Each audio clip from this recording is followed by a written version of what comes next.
Good afternoon, everyone. So today, the questions all relate back to what does accountability mean? So with the school board, we have a group of people that the community at large is actually their bosses, not the other way around. It's not supposed to be that the school board doesn't take input, just gives decisions, and everybody else has to follow. But I have some questions. I would recommend anybody who's interested to go to the CCSD school board page, the Facebook page, and go to the live feed section. And you don't have to watch them all, but just go in and look at the comments and see how many comments the school board actually responds to and how often they are ignored. And which ones of those questions or comments are ignored. Another thing, in the 11th Judicial Court, the Navajo Nation was found to be not properly consulted by the superintendent and the school board about the collaboration between CCSD and the Navajo Nation during the previous school year. I don't think that that was made especially clear to people in the district by the administration. I certainly am not aware of it. Maybe it was. Maybe they broadcast it loud and clear to everyone that they had been found to be in violation of agreements between the Navajo Nation and the state and the nation. They made progress and have done much more outreach, but I haven't heard about it being widely publicized or certainly not made a highlight in conversations. Maybe I'm wrong. Please let me know if I am. One other thing. On August 17th, on those live feeds, there was a school board meeting, a regular school board meeting, that ended after just over 6 minutes because they lost their quorum. They lost the minimum number of board members allowed to have a full meeting because one of those people left during the middle of the meeting. So, didn't these people who serve on the board want to be there? Isn't it their job to be at these meetings? Seems a little strange to me, but maybe I'm the only one. There is a new lawsuit that's been filed by Dr. Daniel Goldtooth, who was the interim superintendent. I'm going to provide a link down in the description section that will allow you to access the full public record of what that lawsuit is about. You're welcome to read through it. Maybe it'll raise some questions in your own mind.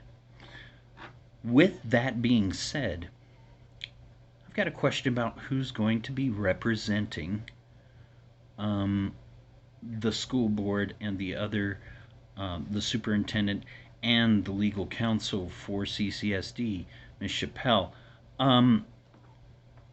She's named in the lawsuit, so she is a defendant in this lawsuit.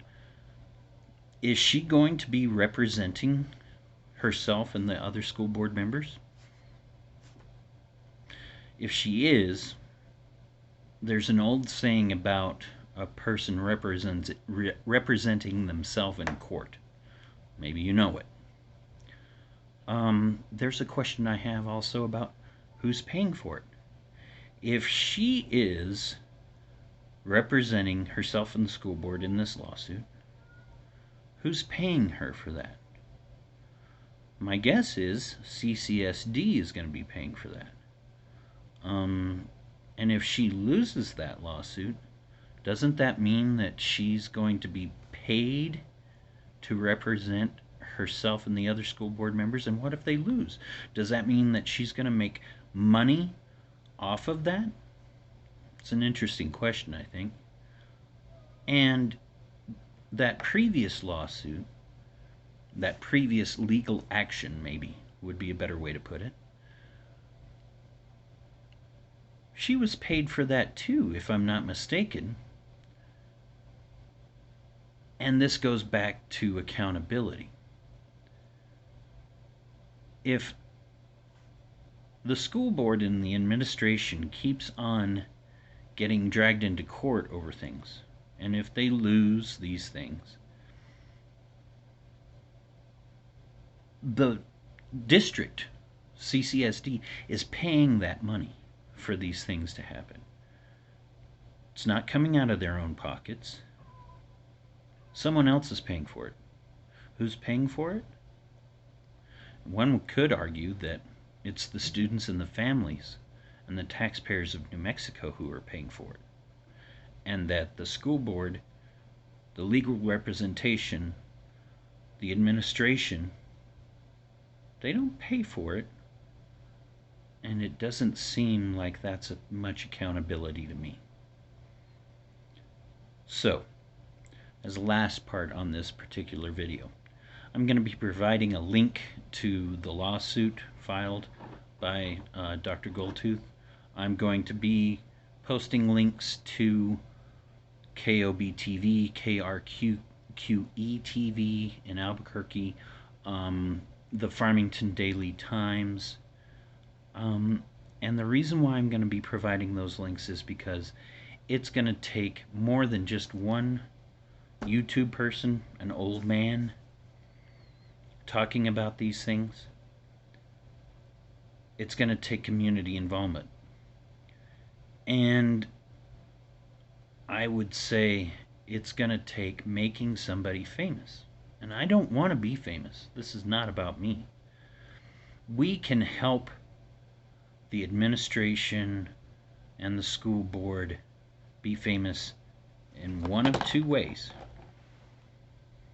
One way is maybe the lawsuit is found to be unjust. Maybe it's found that CCSD administration and the school board and their legal representation have done everything right, and that they don't deserve to have a lawsuit filed against them.